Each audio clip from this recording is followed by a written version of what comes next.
when everything in your life seems perfect, it can be easy to forget that in an instant, it can all be taken away. That's exactly what happened to country music star Granger Smith and his family. Before we talk to Granger and his wife Amber, let's hear about the day that changed their lives forever.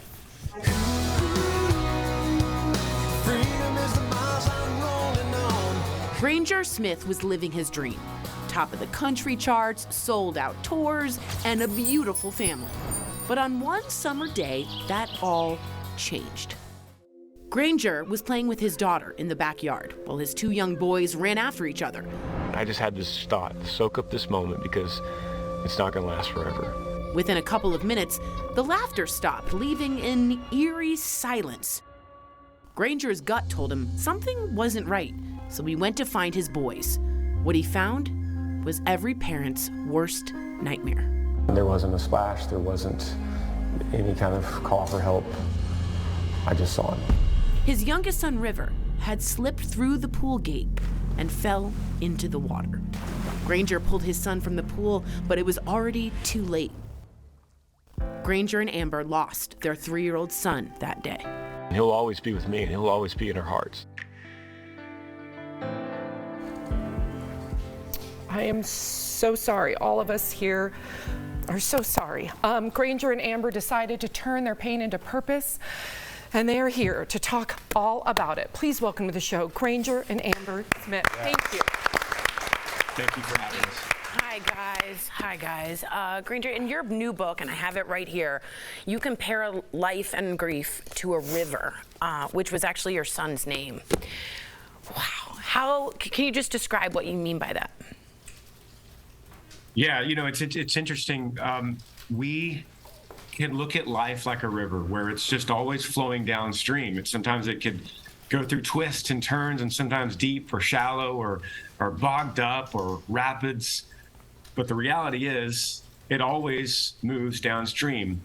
Our reaction to that is how we respond to it. Do we have our oars? Do we have our paddles? Do we have a mentality of let's choose happiness?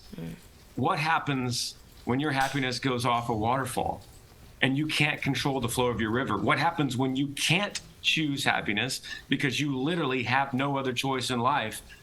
You're at the rock bottom of your river. That's what ended up happening to me. In a place of total surrender, the only thing I could do was completely surrender. Wow. Just to follow up, what made you want to share this story with the world? And I asked that to both of you. Yeah, to be honest, and Amber might answer a different way, but through the years, it's been about almost 5 years. And as we told our story, as we were able to empathize with people that have gone through something similar, and if you breathe oxygen on planet Earth, you will go through some kind of grief or loss. If you love anything, then the amount of love you have is also the amount of grief you'll have if you lose them. So if we could help equip somebody with being prepared for that, or maybe help them move forward if they're stuck in that, that's a little bit of healing for me. And so writing a book is really just a larger way to find healing. Wow. Let's talk about helping people be equipped, because no one really knows the right thing to say in a situation like this. And in the book, you say that you hate when people ask if everything is okay. Amber, what would you have preferred that they ask you and Granger during this time and even now? You know, in those beginning days, those first few days and hours and weeks, you really just need to be there with them and sit with them, just be present, just give them a hug, sometimes say nothing. Just cry with them, mourn with them, weep with them. That's what we're supposed to do. And then as time goes on, you just say, we started saying, how's your heart today? Because how you're feeling can change. Like there's waves of grief. Sometimes you're feeling okay, and the next moment you're on the floor again crying. So we would ask each other, how's your heart? And I still say that to friends of mine, how's your heart today? Because we know that when you're walking through grief, that can change at any moment. That is beautiful. Granger and Amber, thank you so much for being here today, because I can't even imagine a way out if something like this were to happen to me. So thank you so much for being here. Let's talk about the moment you were reborn in the book, Granger. How did your faith change after River's passing? It was a moment of surrender. It was a moment of realizing that there are things in life that you cannot control. And if you surrender that, if you can completely surrender that and say, God, You just take control. You have planned this. You have purposed this. I can't affect this in any way. There is such peace and rest in handing that over, and that kind of surrender. That's what I mean about the river, surrendering to the source of the river, because it's flowing downstream, whether we like it or not. We could maybe get our little oars and paddles and try to paddle upstream and try to dam up our edges. But in reality, surrendering to the source and flowing with it downstream is the ultimate form of healing in something like this. Granger, that is so beautifully said. You're on your final tour right now. Why did you decide to step away from music?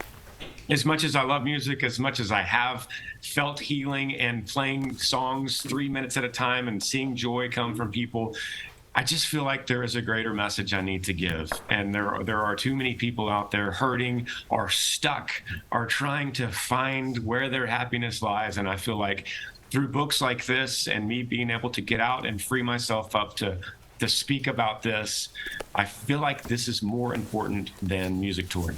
Wow. Amen. Wow. Beautifully stated again. Granger and Amber, our hearts are with you. Thank you so much for sharing your story with us. DBL Nation, you can grab a copy of Granger's book, Like a River, now wherever books are sold. We thank you two again. Appreciate you both. We'll be right back. Thank you, guys.